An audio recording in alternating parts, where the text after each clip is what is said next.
Hello and welcome to Politics War Room with James Carville. I'm Al Hunt. This week we have CNN political analyst, senior editor from The Atlantic, Ron Brownstein. Doesn't get any better than that when you want to talk about American politics.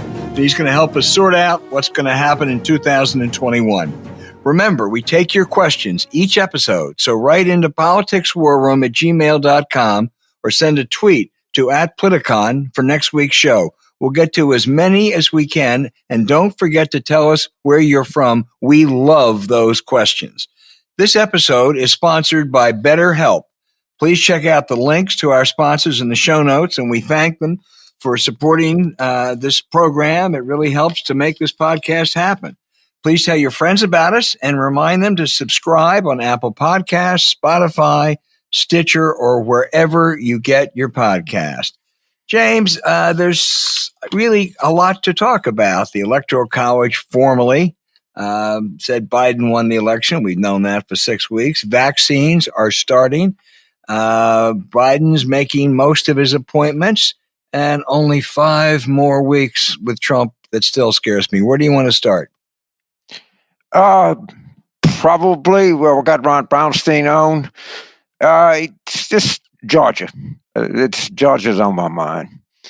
And the reason I say that is you and I both agree that the ramifications of Georgia are enormous one way or the other. And it can't be overstated. And again, I don't know what the Democrats' chances are in Georgia, but I'm pretty confident that they're better than they were a month ago. And it's hard to look at the early voting numbers, which I don't know how important they are, but to the extent they mean anything, they're actually very encouraging. And there's some polling showing that Democratic enthusiasm may be running higher than Republican enthusiasm, which that would spell a difference if that turns out to be true through the process of this election. I think we've started the early vote, and it'll go through December 31st. In the general election, in the November election, 26% voted absentee, 54% early, and 20% on election day. And Trump did very well over the 20% on election day. I don't know if those numbers are going to hold up. In this round, there's certainly going to be fewer people at a vote, but how much and how much of each party, we do not know. And it's just going to be a nail biter down the end. And, it's the only question I have, I'm beginning to think, I'd ask you to respond, is that Trump wants the Republicans to lose. If you look at his tweets and his general demeanor, the idea that he cares if Kelly and David win this election is stupid. He has never cared about anything but himself in his entire life. And I think that's the case here. Well, of course, that's the only person he's cared about that. And we'll get into some more of those particulars with Ron Brownstein, who I know is watching it very carefully. Oh. I just want to pick up on one thing you said, the stakes are even bigger than people imagine. I had someone say, yeah, the stakes are big, but it's, a vote or two in the Senate. People forget it's the Senate majority leader that sets the agenda, that decides what gets to the floor, that makes decisions that will be profoundly different under Schumer. The votes will still be quite difficult. You're not going to enact any left-wing stuff. But having control of that agenda, being Senate majority leader versus Senate minority leader, you could have, if he were around, you could ask Lyndon Johnson. So it is a big effing deal. James, I want to pick up more though on what you said about Trump. And I think it's, I'll get in the holiday spirit next week, but I tell you what I am sick and tired of. I'm sick and tired of Republicans say, hey, it was no big deal. The system worked. The courts did their job. McConnell acknowledged this week that Biden won. No harm, no foul. Well, there was a lot of foul. There was a lot of damage. The courts ruled against an absurd proposition to throw out millions of ballots they didn't like because they voted the wrong way. No lawyer took that seriously. It was a clown show with Rudy, Joe DeGentleman, Sidney Powell. And yes, the Supreme Court and others did the right thing. But I don't think you say this was a wonderful thing because they did the obvious. They did what they should have done. It was quite clear. I mean, you don't say people are great because they paid their taxes. You're supposed to. Or kid did your homework. And, for McConnell to say he did it this week, 75% of Republicans still think this was a fraudulent election. If these guys had been honest in the first place, if Mitch McConnell had put country ahead of his petty partisan interests worried about Georgia back in November the 5th, November the 6th or 7th, I think it would have made a big difference on that 75% if he was joined by others. And I think they've now paved the way for this to become routine in the future if you don't like the outlook. And I'll just pick up on one more Republican thing. Bret Stephens wrote a piece in the New York Times saying, yeah, Trump did a lot of bad things, but let's not exaggerate it. The COVID-19 wasn't that great, but Italy and Spain have higher death rates. We have one of the great public health systems in the world. I don't want to be compared to Italy and Spain. If we had done as well as Germany and Canada, there'd have been 100 to 150,000 fewer Americans die. I mean, I'm not celebrating that it could have been worse. I'm glad it's going to be over, but let's not say that this was really no harm, no foul. There was a lot of foul. Oh, God. I mean, what about failing to buy 100 million to 500 million vials of the vaccine? I mean, how negligent can you be? I mean, forget everything else, and the White House became a COVID hotspot. Guys like Bret Stephens, they of course he's stuck with trying to have to defend, some of Trump's stuff, and but on the other hand, there's no other hand with him. If you can say that they allocated $10 billion for vaccine research, fine. I mean, wow. That you can give them credit for that they didn't stop it, which is kind of amazing. The fact that he didn't buy, somewhere between 100 million and 500 million vials of that vaccine is in a country with probably less than 300 million people over the age of 18 is utterly absurd. It's staggering.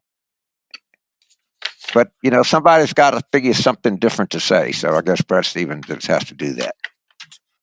And would you agree that it's absurd to give Mitch McConnell credit for finally saying that Biden won on, December the 14th? Yes, and it's absurd to give the Supreme Court credit for unanimously rejecting something you couldn't even call a lawsuit. All right, that Texas wanted to invalidate the votes in Georgia, Michigan, and where else? Wisconsin or something. I mean, you don't get credit for that. All right, if you're a lawyer and your client got rear-ended by a solvent trucking firm, you don't get credit for getting the money. We're giving credit to people who go, oh my God, a Trump judge said there was no evidence. They didn't make any hard choices here. These were not difficult cases. These didn't require the application of fact to law. They were all crazy. They were just nuts. And I guess the observation we'd make is face it, we all had like something. Well, at least they admitted that they lost, a month and a half after the election. I mean, the bar has become the expectations in this country. That's one of the things that Trump has done. We have no expectation of each other at all, and this is evidence of that.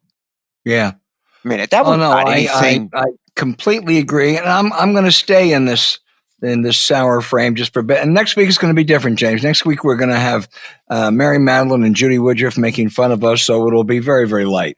But I'm sour a little bit about the Democrats too, particularly the interest groups.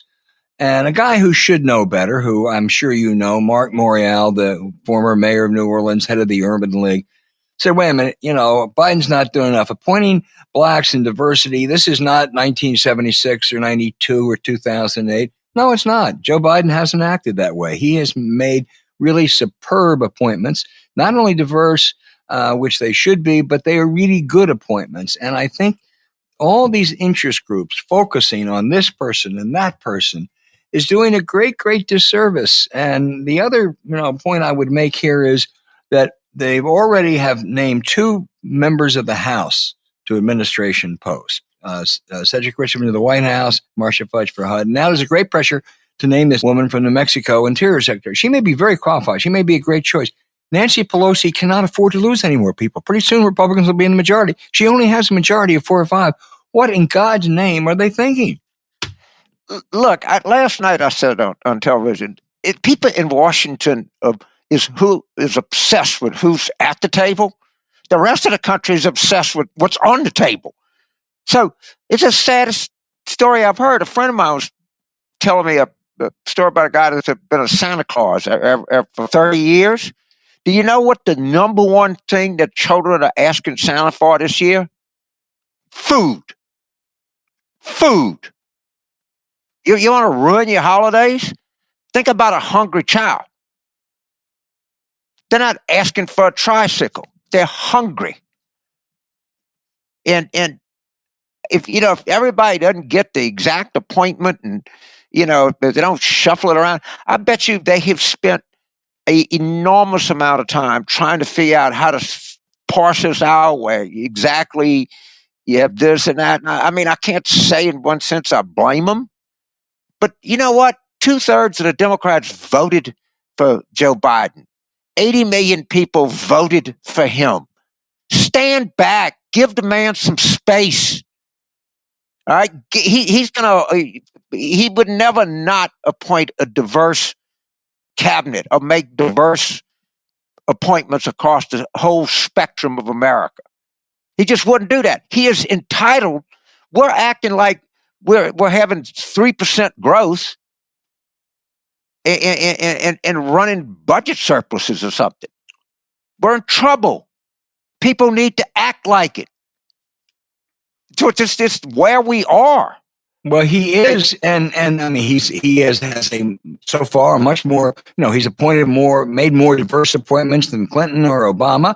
But the point there are kind of two narratives that could come out of that. One would be he has appointed a lot of people of color. It's a very diverse cabinet, and they're really high caliber. They're people like Cecilia Rouse, the chair of the Council of Economic Advisors.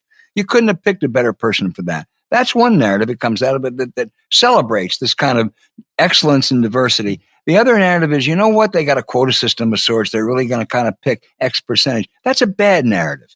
And they're doing the first, and they ought to emphasize that. And Democrats and interest groups ought to get on board on that. So it worries me. It worries me. It worries me a little bit too. And it also, like, I actually, at some point, I wish Biden would say, stand back. We got real work to do here. It's all in this interest groups, and they you can't have this person and the former energy. By the way, Governor Granholm, wow, congratulations, my dear friend, my comrade in arms, one of the most talented, nicest people I've ever known in my entire life is going to be energy secretary.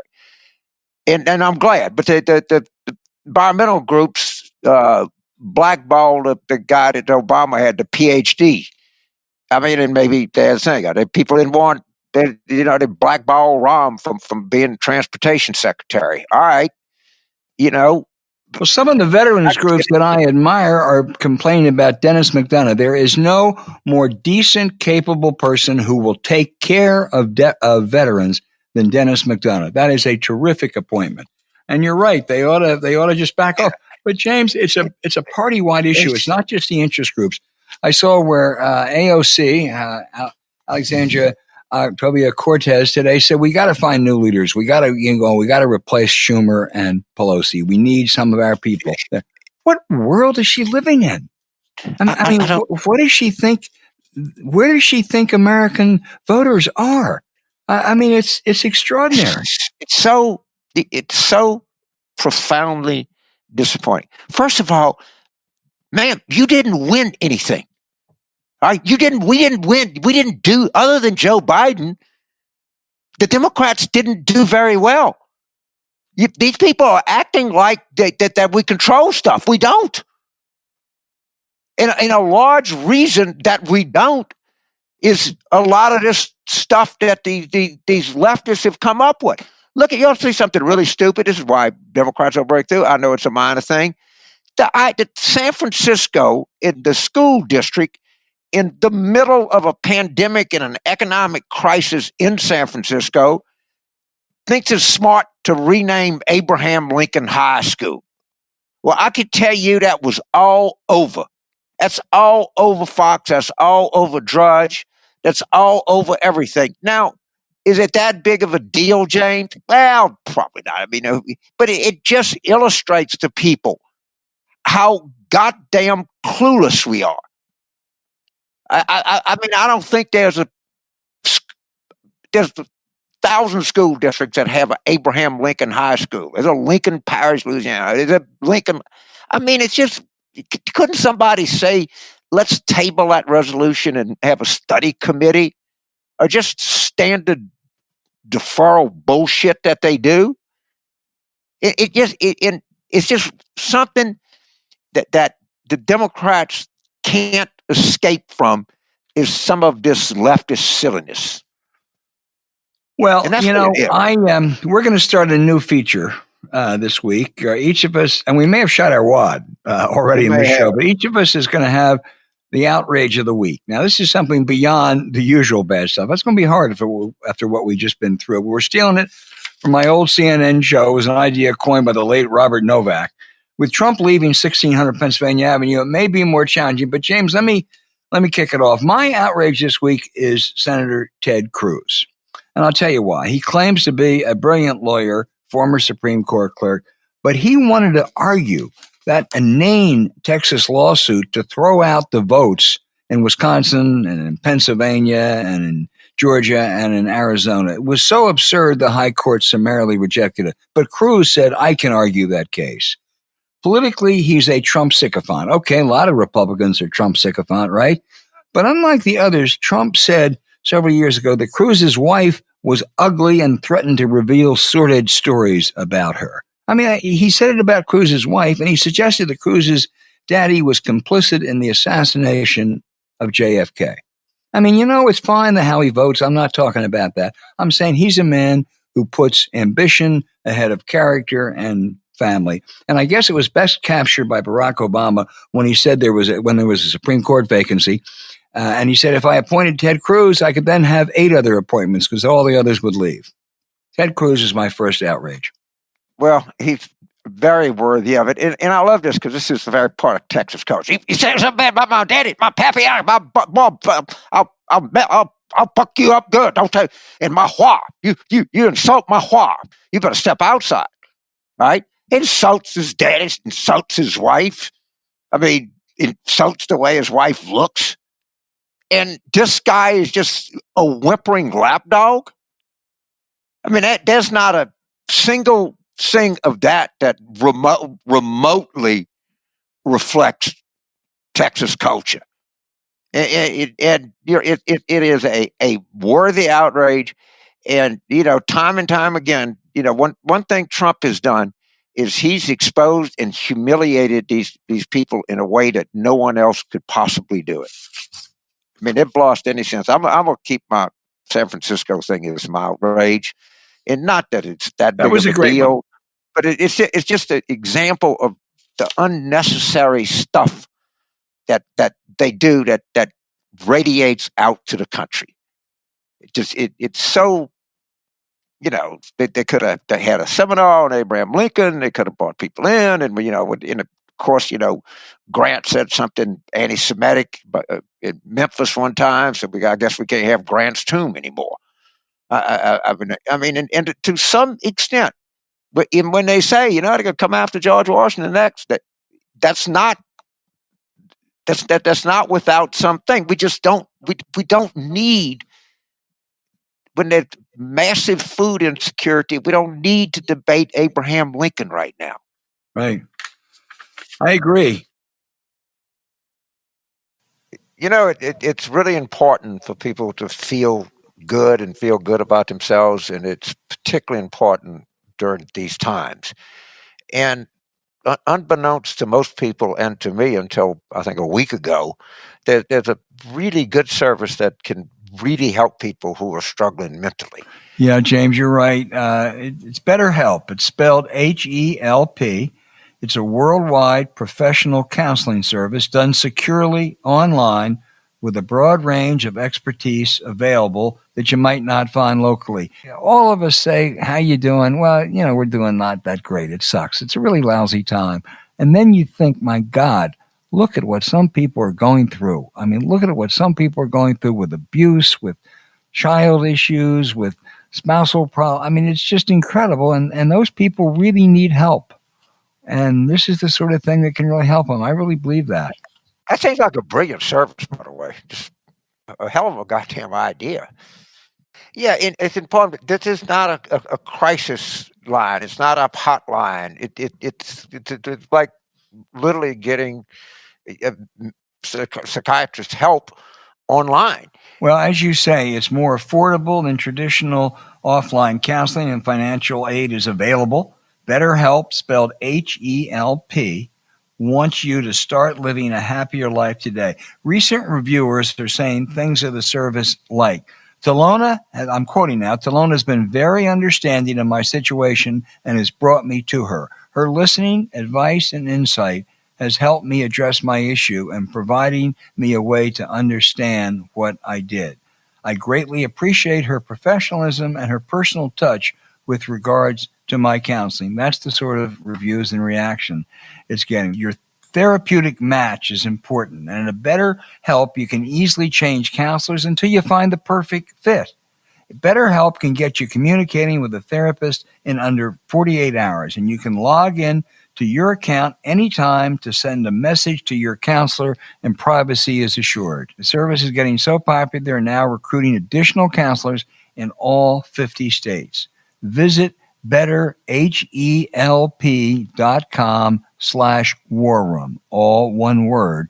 That's betterhelp.com/war room, and join the over 1 million people who've taken charge of their mental health with the help of an experienced professional. That's betterhelp.com/war room, or look for the link on our show notes.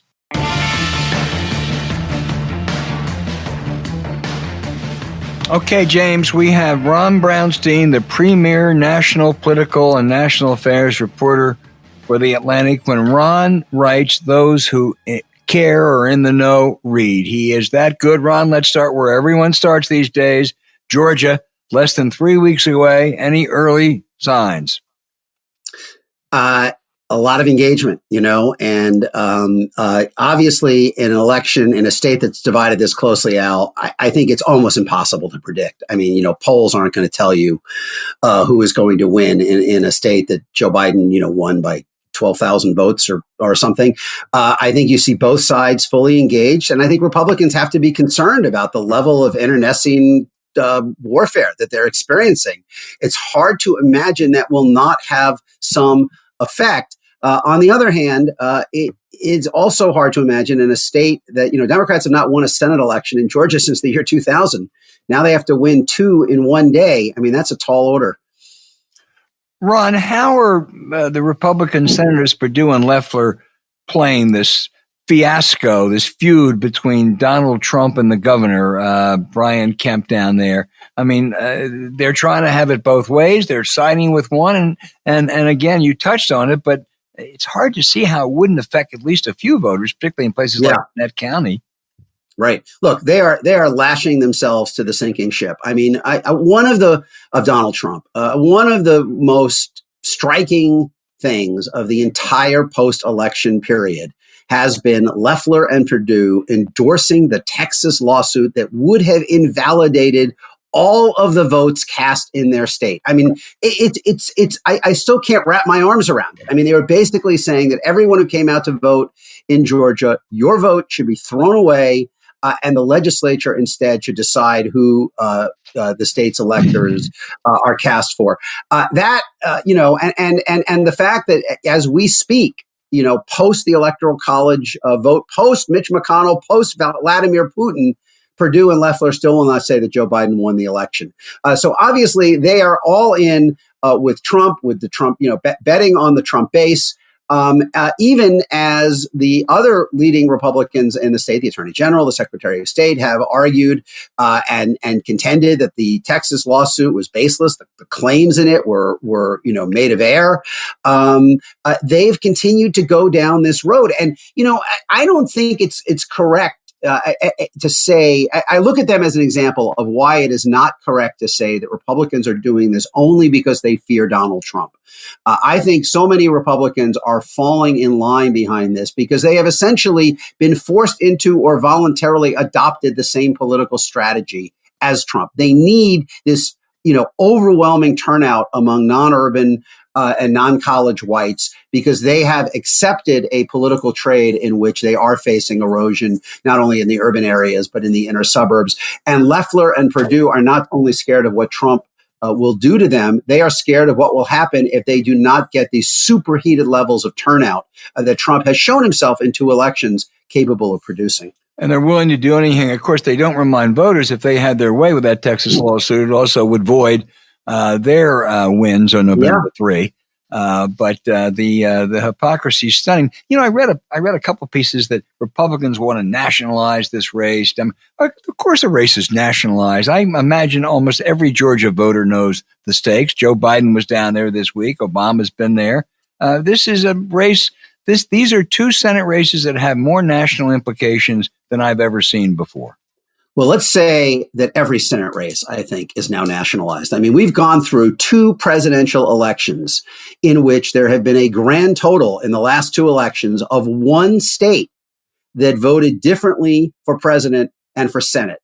Maine, Susan Collins winning in Maine while Joe Biden won, is the only Senate candidate in either party in 2020 or 2016 who won a state that voted the other way for president. Up until 2016, as you probably know, that had never happened in American history. We've never had an election where every Senate race in a presidential year went the same way as the presidential result in that state. As recently as 2008, there were 6 split. I think the number was 5 or 4 in 2012. We were down to 0 in 2016 and 1 in 2020. Another way of looking at it is that in 2 consecutive elections, Democrats have not won a single Senate seat in a state that Donald Trump carried. And, I wrote on Election Day in my column that it looked like Democrats were not going to win the Senate unless Joe Biden won Iowa or North Carolina or Georgia or some combination thereof, because earlier in the year, there was polling showing Democrats running significantly ahead of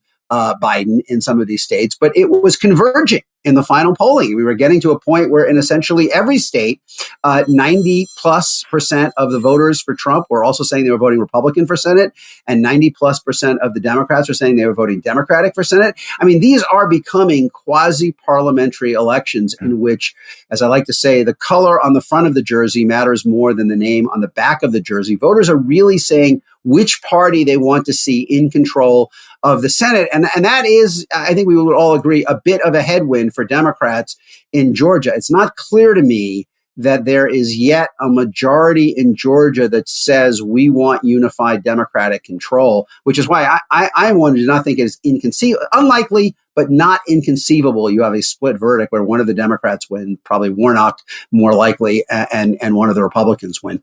Yeah, and that wouldn't help Chuck Schumer or the Democrats very much at all. James. So there's a big debate now.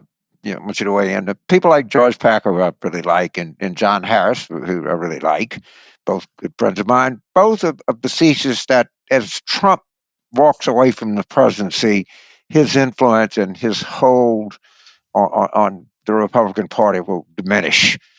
Where do you come down on that? I think I'm not as sure that Trump diminishes, and I'm certainly not as sure that Trumpism diminishes. I mean, the kind of changes that Trump has imposed on a party tend to be self-reinforcing because he has put such a vivid stamp, such a polarizing stamp on the identity of the Republican Party that he has driven out of the coalition many of the voters who are least comfortable with that, leaving behind a core that is even Trumpier than it was in 2016. So, like, I wonder, where is the basis in the Republican coalition for a counter rebellion against Trumpism? Many of the college-educated white voters who were most resistant to him from the beginning, he only won 1/3 of college-educated college-educated Republican voters, even in the 2016 primary. Many of them voted Democratic in 2018 and 2020.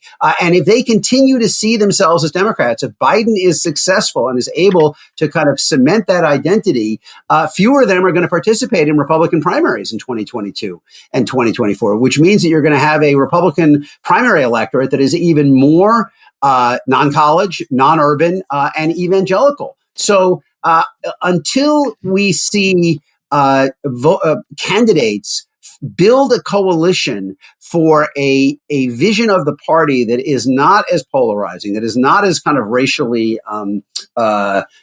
aggressive or appealing to resentments of elites and minorities as overtly, I'm skeptical that not only Trump's personal influence, but maybe even more importantly, his kind of model for how you win, what we've been talking about, this model that accepts decline in cities and suburbs at the price of as the price of turbocharging the rural turn, I'm not sure that goes away or even recedes.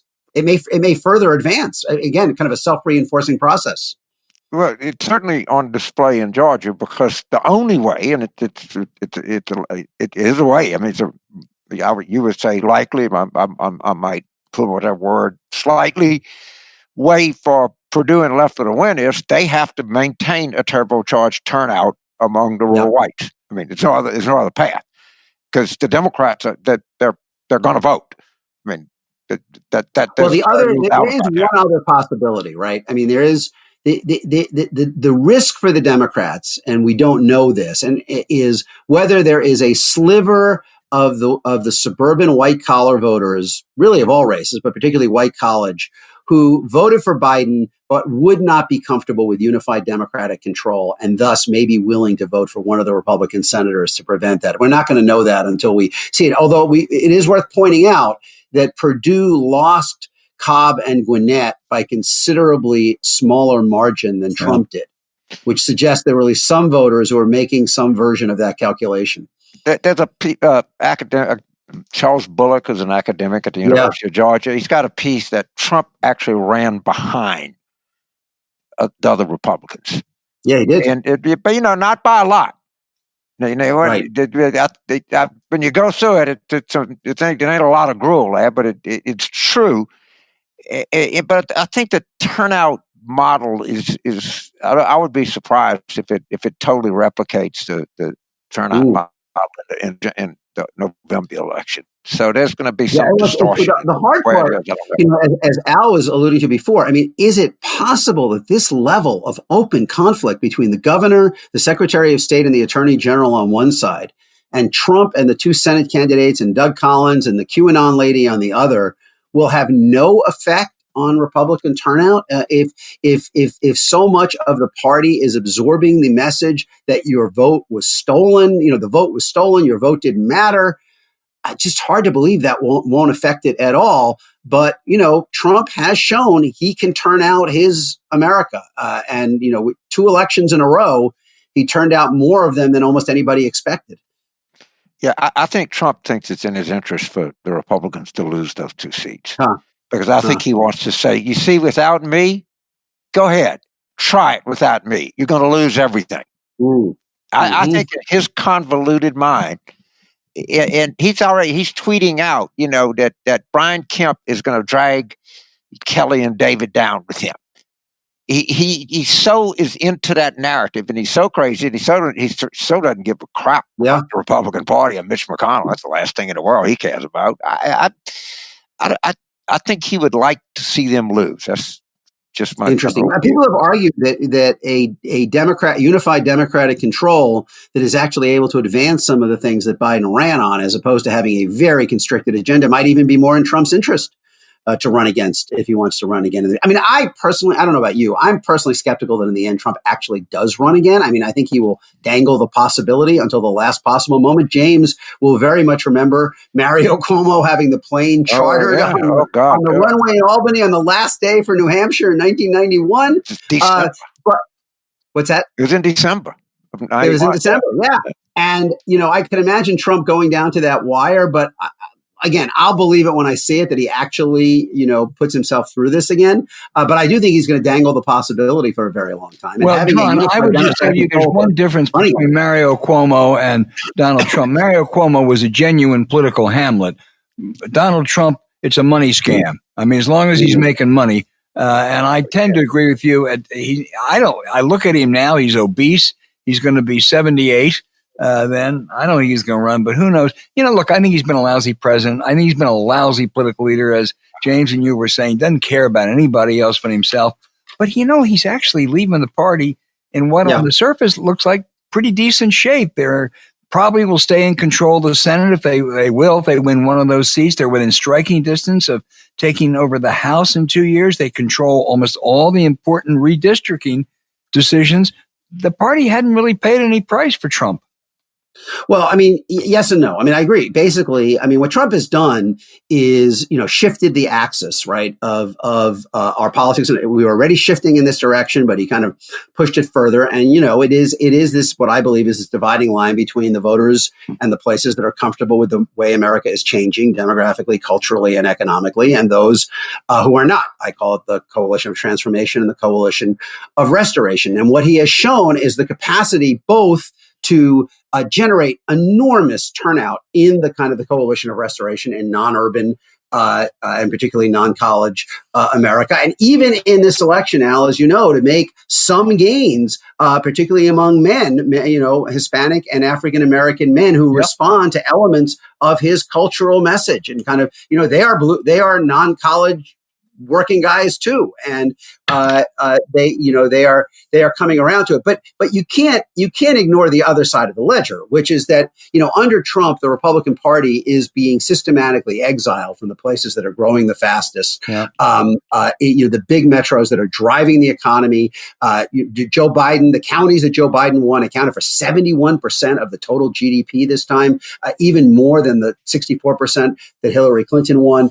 If you look at obviously what's happening in Atlanta and its suburbs is a clear example, but even Houston, Dallas, San Antonio, Austin, and their inner suburbs, Texas, there was a big misfire for Democrats in the Valley with Hispanics, and that's clearly an issue that they are going to have to address. But the metro movement there was pretty substantial. I mean, Joe Biden won the 5 big urban counties by over 900,000 votes. I mean, that is a kind of like a foundation from which to contest it in the future. So, Trump has shown the ability really to lower what you could call a red curtain over non-urban America, in which they have almost completely exiled the Democrats. And that creates real problems in the House. It creates real problems in the Senate. But the other side is true, too, which is that the Democrats are consolidating their hold on the metros, which are growing. And by and large, even with this erosion among Hispanics and African Americans, they're still winning,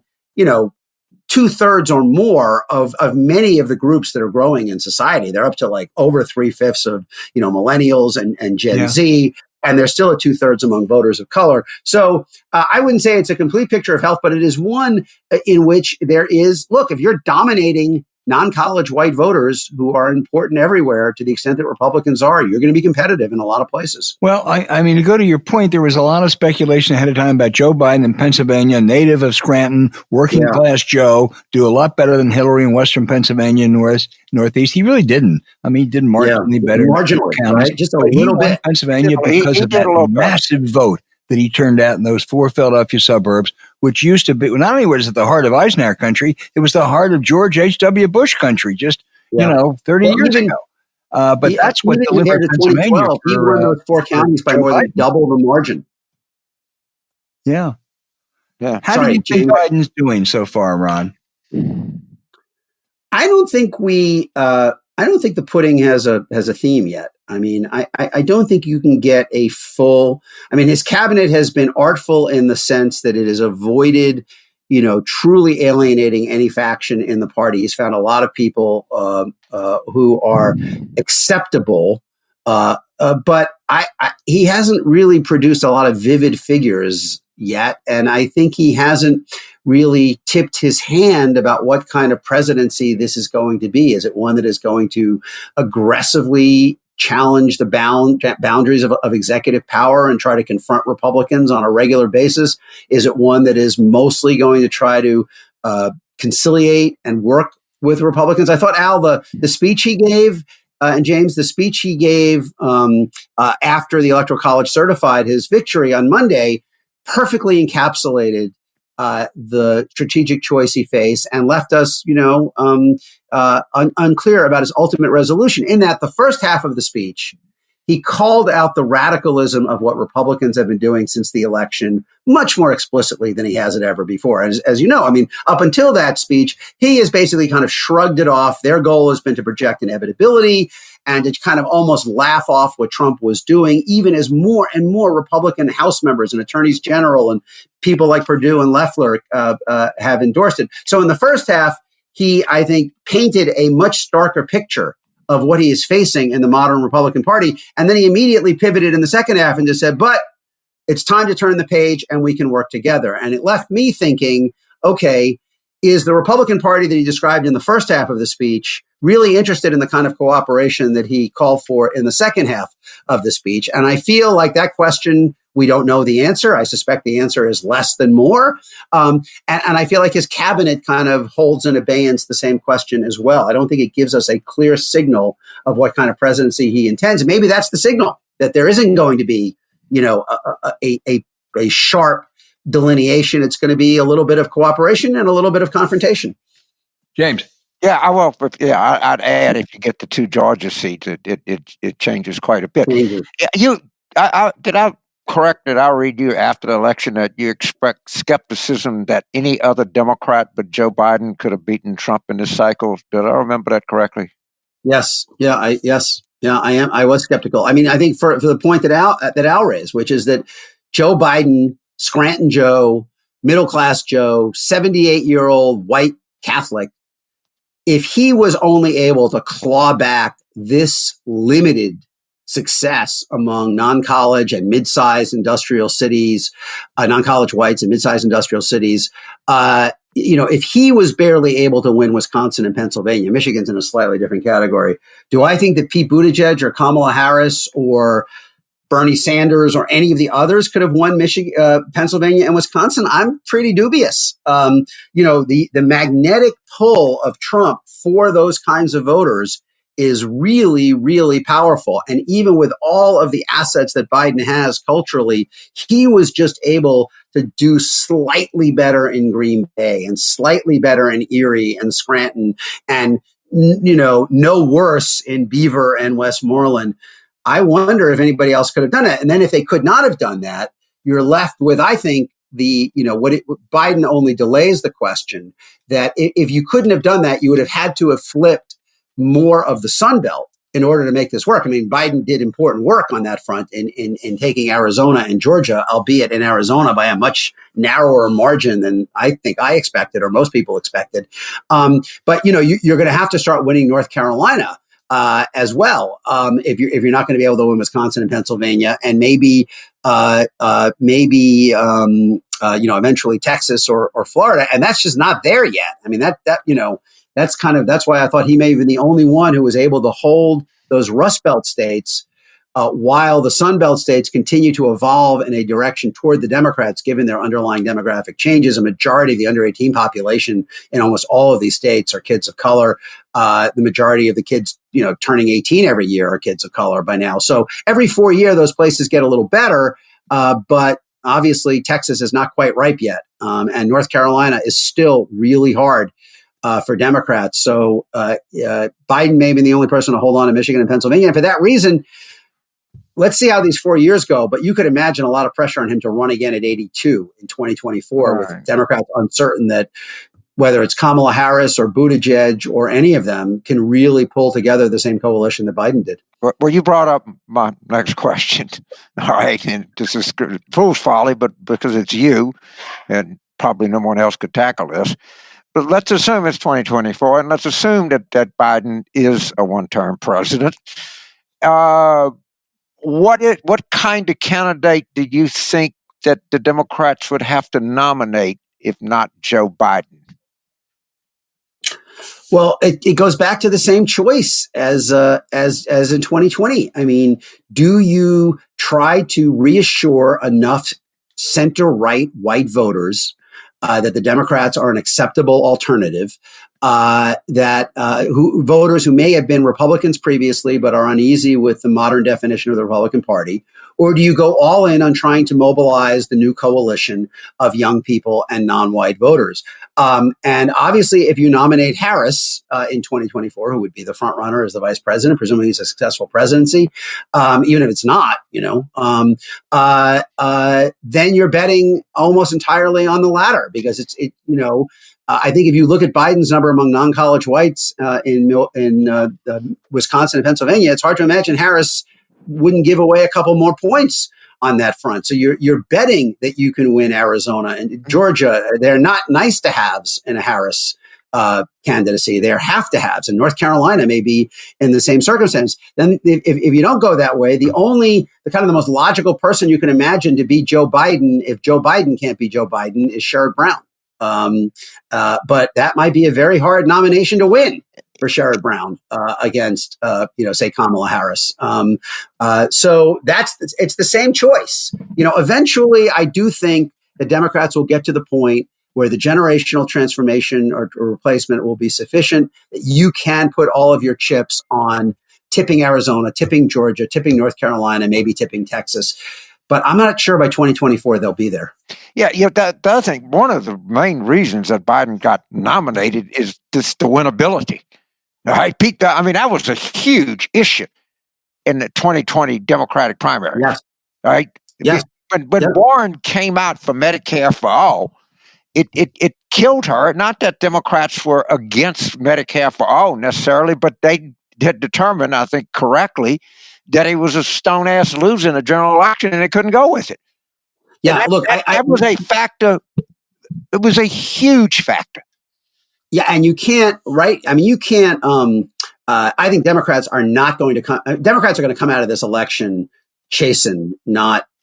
This felt like more like a stay of execution than a kind of resounding. Even though Biden won by 7 million votes, I think many Democrats were shocked at the extent of the audience for Trumpism. And by the way, the House results are very interesting in this regard because.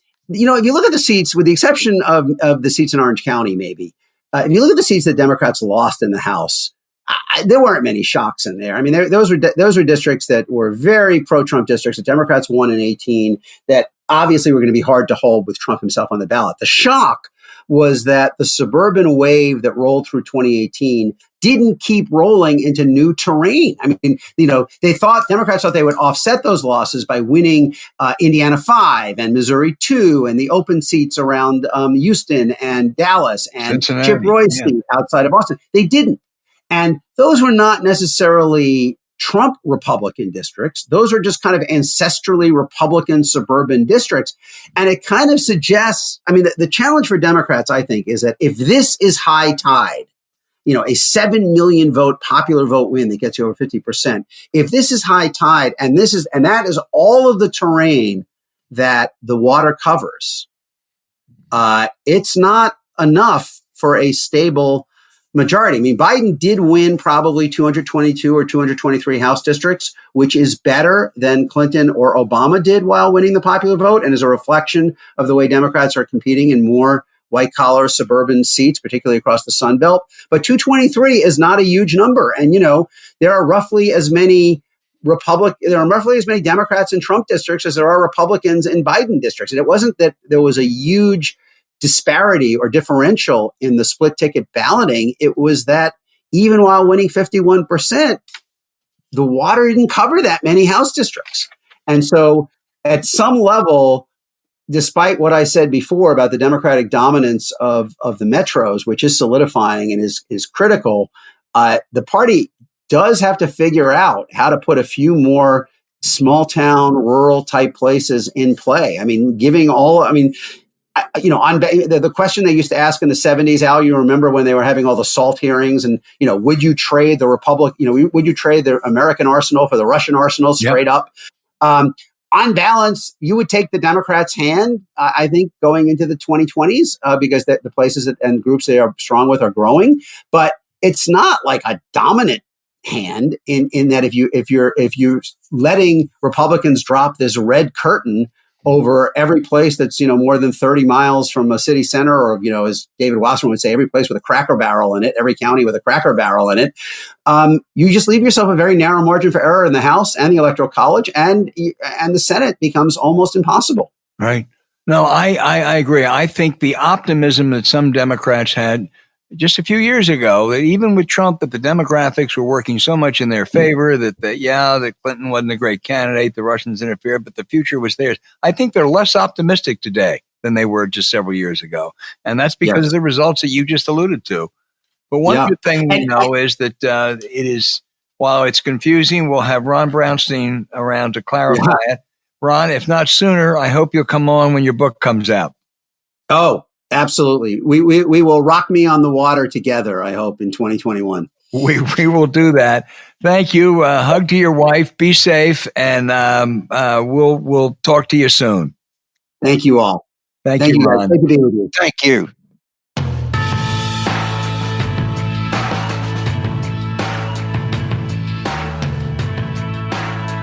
Hey, and now, James, one of our favorite segments of this show, the questions from our really smart listeners from all over the globe. They are really good. It's hard to choose which ones to do, but we love this segment. And James, I want to start with Nigel from Plymouth in the UK. So Nigel says, I used to think that America's situation was analogous to that of the fall of the Roman Empire. Now, increasingly, I think you are more like the Weimar Republic, being battered by big lies before authoritarianism takes over. Which historical period do you think best describes the situation in the body politic that America finds itself in? Probably 1859. It's only that we're not shooting each other, and of course there is a brilliant Tom Etzel piece in the New York Times online edition about political sectarianism. And Tom says, the political scientist makes a point that there are three core ingredients: othering, the tendency to view opposing parties as essentially different or alien; aversion, to dislike and distrust partisans; and moralization. Right? But what Tom, but this is not, but because these are problems, the tendency of both-siderism, they are moralistic Democrats that think that, and it's a problem for the Democratic Party, but it's not nearly a problem among Democrats that it is among the Trump people. Not nearly. And we got to be careful to point that out. But the country is, you got 70% of one political party that doesn't accept an election. I don't know. It just, you look, the Ted Cruz is a perfect example of the modern United States. The Ted Cruz is good. He went to Princeton and Harvard Law School, and he's a learned man. Well, I mean, a lot of these guys did. Tom Cotton, Josh Hawley, and they're just they're responding to the Trumpification of this party. The second question, we had Tom in New York said that he was listening to a show I did, the Clayton Show, in which I said that Joe Biden was nostalgic for a Senate that doesn't exist anymore. And the question that Tom asked is, if that's the case, how does he adjust to this reality and thread the needle to get things done? Well, first answer I'd give is depends on Georgia. If there's 50 votes in the Senate, he's going to have to thread a lot of needles. Joe Manchin and Kristen Sinema, who are moderately conservative Democrats, will be in the driver's seat, a lot better than Mitch McConnell. And I do think, though, that the president-elect thinks of the Senate as a place to get things done, which it was for most of his time there. It's different today. There may be a few things that'll be in Mitch's interest, but let's understand Mitch will always put power and party and staying in his position ahead of any national interest. And that's different than Howard Baker and Bob Dole, as partisan as they could be. Yeah. By the way, on the point about the difference between the difference Georgia makes, I highly recommend a short piece by John Chait, who is, I follow him religiously, in New York Magazine, that lays out how much difference what the real difference is. And you're exactly right. It's what you can bring to the floor, and you can't. If you just pick up one of those seats, you can't get anything to the floor. Right. All right. You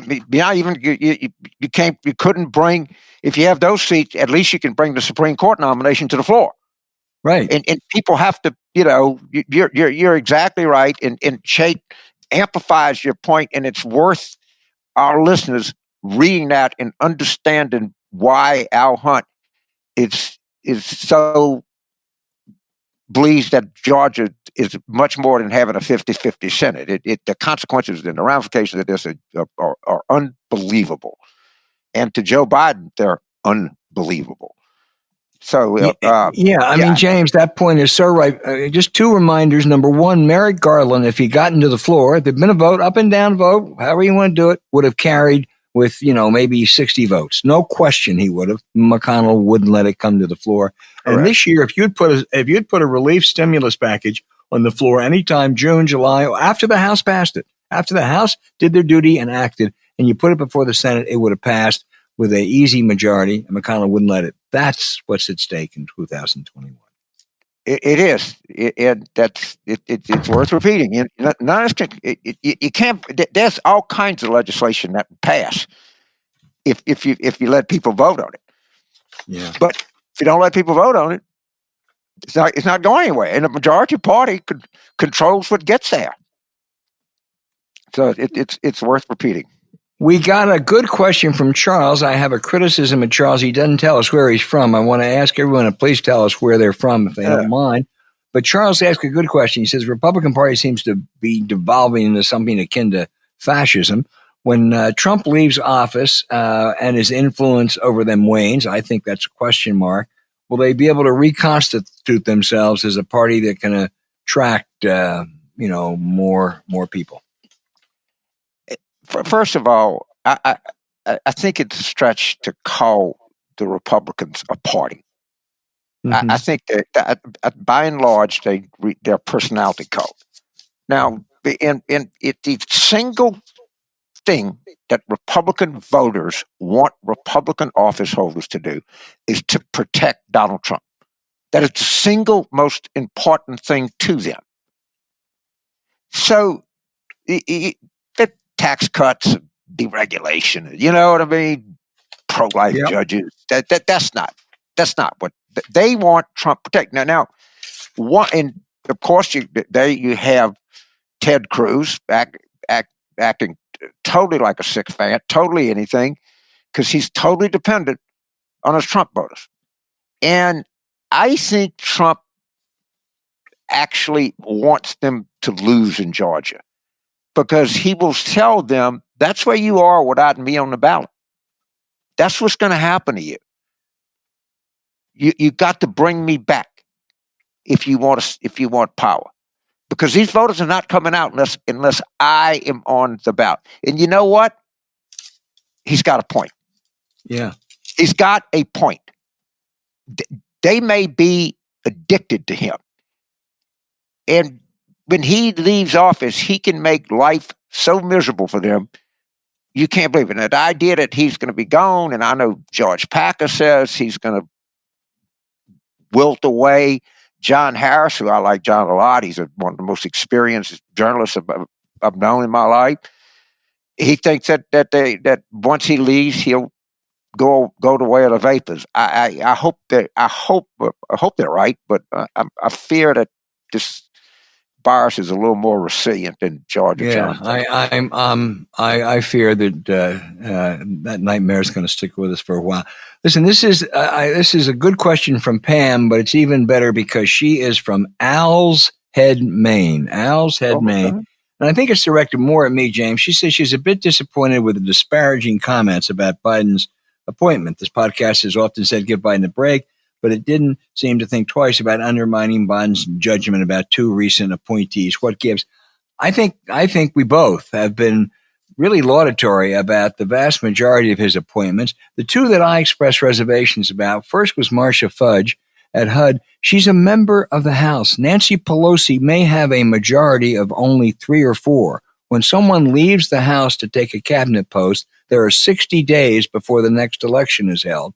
And during that days, there are going to be critical House votes. You cannot afford to lose House members. If they had picked up 10 seats and had 250 members, it wouldn't matter.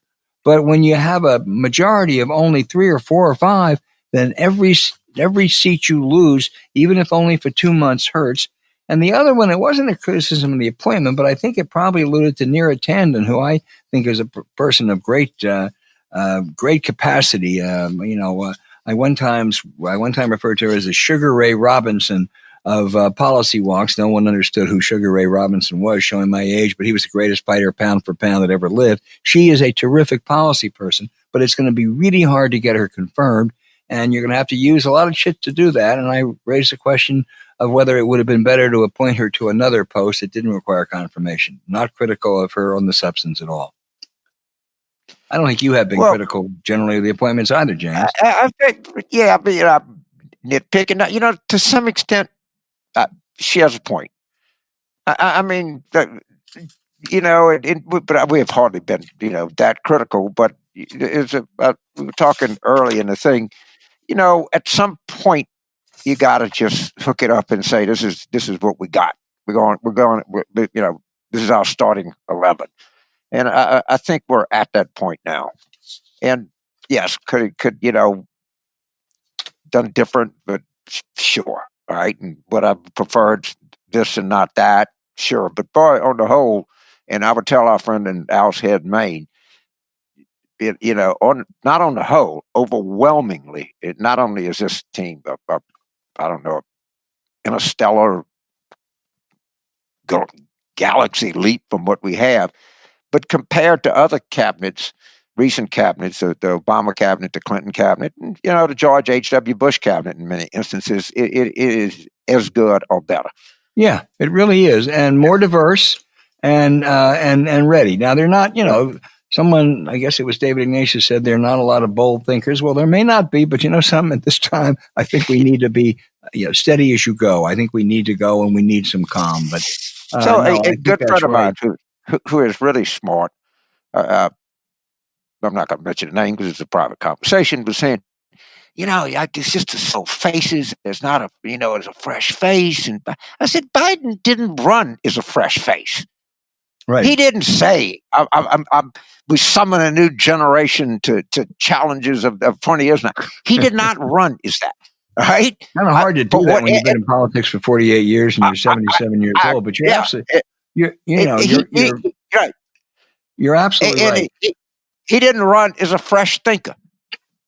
Right. All right. He really didn't. His appointments, I think, reflect his campaign.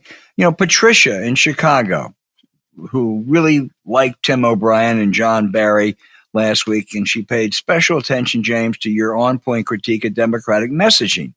And this morning she said, I heard John Kerry on NPR with a delivery, and I'm quoting Patricia, like Herman Munster, nothing inspiring, even though his job is important and he's very good. Who's helping Democrats with communications? They need help. Yeah. First of all, I really like Senator Kerry, Secretary Kerry, but he's not he has a kind of a one pitch, and he's given to flowery language from time to time. I think that's a fair observation. What he did on that Iran nuclear deal, the diplomacy that went into that. But one of the great things is, who was the reporter I worked for? Andrea, it really knows this stuff. She came to my Tulane class. She was at Bloomberg. Yeah, and he really cares about climate. I admit sometimes the messaging isn't great, but right, and you're right on that. You're right on that, and they have a really talented communications team by everybody's estimation, and I hope that they have an enforcer that calls the cabinet people in and says, "Look, I saw you on Face the Nation or something. I saw you this. I think you can reframe this. I think they need some real message discipline, Right. and the only place that can come out of and be effective is out of the White House communication shop. Well, Jen And they need Psaki is awfully good. She's the press person, and she was the State Department spokesman. She was in the Obama White House. She's, she's really quite good, and I think you're right. I think that whole team, people think are really good. Honolulu. I love having listeners in Honolulu. I wish I could be in Honolulu. I love Hawaii. Jesus God, I love that place. John writes, and he says, this is, again, I think directed to me. He said, I'm absolutely wrong about Lieutenant Governor John Fetterman in Pennsylvania and the 2022 Pennsylvania U.S. Senate race. He's what we need in a state like Pennsylvania, plain spoken, authentic. I raise questions. He's a self-labeled Democratic socialist. I think that's a problem in a place like Pennsylvania. I don't think that's going to travel well. Maybe I'm wrong. Bernie certainly has done quite well in Vermont. I don't know Mr. Fetterman. He's lieutenant governor, but he hasn't won big races. He's a former mayor, and maybe that message really will be great in 2022. But it worries me a little bit, and I don't know him. Well, it didn't work too well in 2020. Right. So, but maybe things are changing in 2022. But and maybe he's the one that's capable of delivering whatever that message is. There's like a lot of Democratic talent in Pennsylvania. Yeah. A lot. I was really impressive. This guy Kenyatta, the congressman from Philadelphia. Mm-hmm. He's good. He's really good. I mean, there's up and down. You and I have always, you're from Pennsylvania, and it's a kind of an ongoing conversation about how Pennsylvania, for a state of its importance and size, has not produced that much political talent throughout history. I think that there is a lot around right now. There's a lot of Democratic talent in Pennsylvania, and I'm not sure that Mr. Fetterman is at the top of that heap, but well, they've produced some really good political figures, including the current United States Senator Bob Casey. And what I have said for a long time is they never, though, have produced a really prominent national politician, a presidential contender, a major national figure. For a state that size, and you look at a place like Arkansas, which has produced 3 or 4, and other states, but maybe that's changing because they do have a lot of talent. You're right there. I think it is. I've never seen a guy grow into an office like Senator Bob Casey. I mean, he's a senator. Yeah, and it's a really good communicator too. Yeah.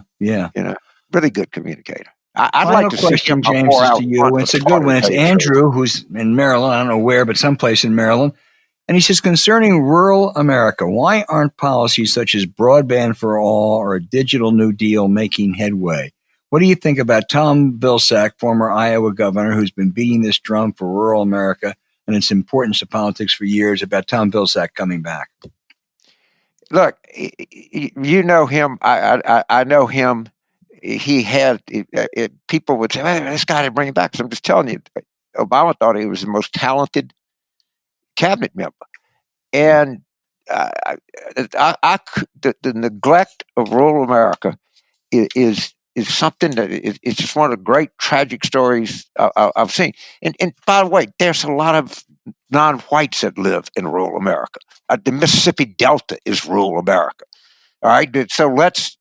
But these are wherever they are, they're our countrymen, and the falling back in the deterioration of the economic plight of rural Americans, and also the cultural deterioration that they've had, it's something that is producing a great deal of the angst that we see in this country. And I think that Vilsack and I think other people in that cabinet can really make rural America a priority. I'm a child of rural America, and I'm proud of my rural roots, and I think that point is good, and I think it's one of the great under-addressed problems we have.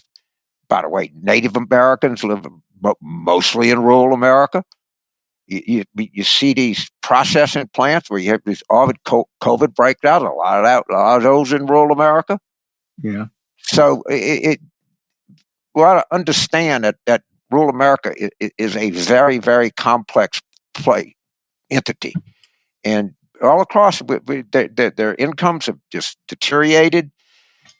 This big agribusiness is like really had there are problems that I can't think that are so big I can't even think about them.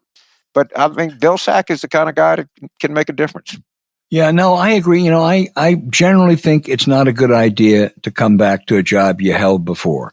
I would call it the Rumsfeld rule. I mean, Donald Rumsfeld came back and it was pretty close to a disaster. I think Vilsack is the exception. He's knowledgeable. He knows the issues. He articulates them well. He will throw a lot of energy into it, and he'll certainly talk about those issues. The other issue, James, we mentioned broadband and some of the agribusiness and some of the poverty in those places.